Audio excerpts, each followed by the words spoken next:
I mean no offense whatsoever to Arkansas or to Cal. I love Sam Pittman. I hope he wins the rest of his games.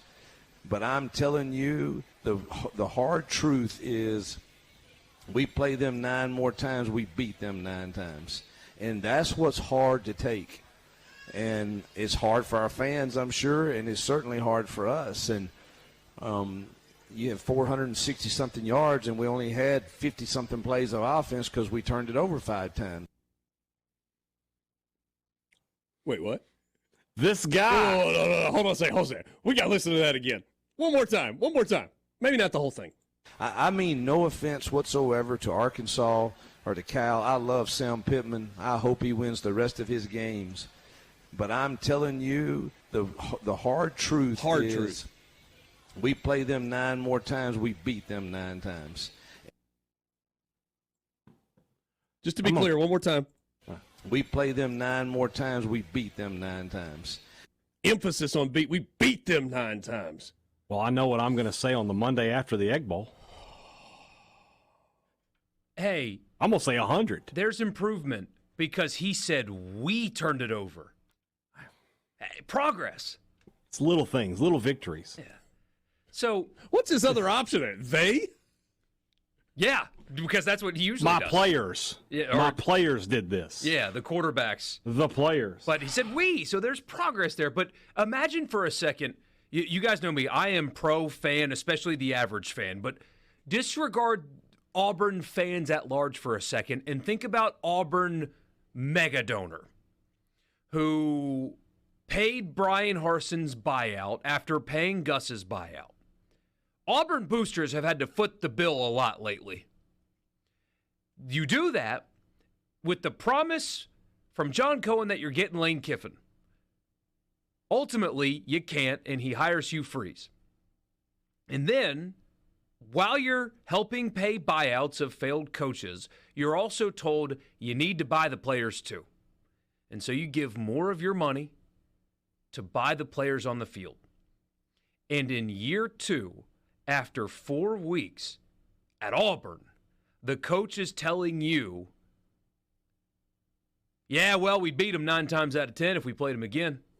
Imagine the millions of dollars or hundreds of thousands of dollars that those guys gave to this program for the coach to say that out loud. I would be enraged beyond measure if I paid for that. The number of different amusing reactions to this is difficult to count. I saw somebody yesterday on X say, "Can you believe we don't have to pay for this website? It's free. It's free content they're giving us here. This is free. We don't have to pay for this." The first person that texted me about it and sent me the audio clip said, "That's an interesting scheduling model they've got at Auburn. Are they going to play the same team 10 times this year? Who does that?" There is another take. Let's see if I can pull this one up. I thought this was actually quite good. Tom Mars Esquire jumped into the conversation. "I mean no offense to Coach Freeze, but mathematically speaking, if Auburn played Arkansas, quote, 9 more times, that would mean Hugh could blame the quarterback he's responsible for developing for 36 more interceptions." Simple math. Math. No, but here's the thing. So if we just take what he said at face value and don't even think that it's weird that he said that or that it's ridiculous that we just take what he said, if we play them 9 more times, we beat them 9 more times. I need to know what's different. Who's playing quarterback the next 9 games? Because you rolled 2 of them out there that couldn't do it. And is Arkansas going to throw 2 interceptions and complete less than half of its passes too? Are they going to do that again? I'm not convinced that that's the case. See, I've seen Talon Green and I've seen Arkansas's quarterback situation. And I feel like I have a pretty good read on both. So what's the read on Arkansas's quarterback situation? Taylon Green is incredibly athletic. In fact, he is so athletic that he overcomes some of his deficiencies in terms of playing the position with his athleticism and his ability to get outside. If you're going to beat Arkansas this year, you're going to have to contain Taylon Green. You're going to have to make him stand in the pocket and throw the football accurately with pressure in his face without the ability to get outside. And you know what? If you do that, I think you beat Arkansas, because I don't think he can stand in the pocket with pressure in his face and complete more than 50% of his passes. But nobody has done that so far. No, nobody. I mean, even against Oklahoma State, he played really well. He got outside a lot. He made plays with his feet. He throws better on the run and outside the pocket. All right, so that's what I think. I'm pretty sure that I know. Do you guys have a disagreement with that characterization of Taylon Green as quarterback at Arkansas? No, you're good. All right. So what about a characterization of the quarterback situation at Auburn? I now have a year and, well, really like 3 years plus a couple of games of Peyton Thorne. And I kind of know what I'm going to get. Against bad teams, he's going to put up pretty good numbers. Against teams that have the ability to pressure the quarterback, he's not going to be very good.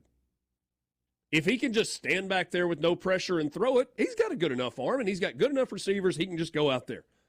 But if he has to play an 11-man defense with a pulse, there's a chance that he's not going to be very good, especially if it's a secondary that can cover and a defensive front that can get a little bit of pressure. What do we know about Hank Brown? That he can put up numbers against, who was it? ULM, Samford? New Mexico. New Mexico. Third from the last defense in the entire country. Correct. Okay. And I also know that he's a freshman quarterback, and when he faces a team in the SEC, it's like, holy cow, what are we doing? The world is moving so fast. And he throws 3 picks and a half. So, if they play each other 9 more times, tell me what's going to be different. Why is Hank Brown all of a sudden going to be very comfortable and Peyton Thorne all of a sudden going to be very accurate and be able to handle good coverage and pressure up front?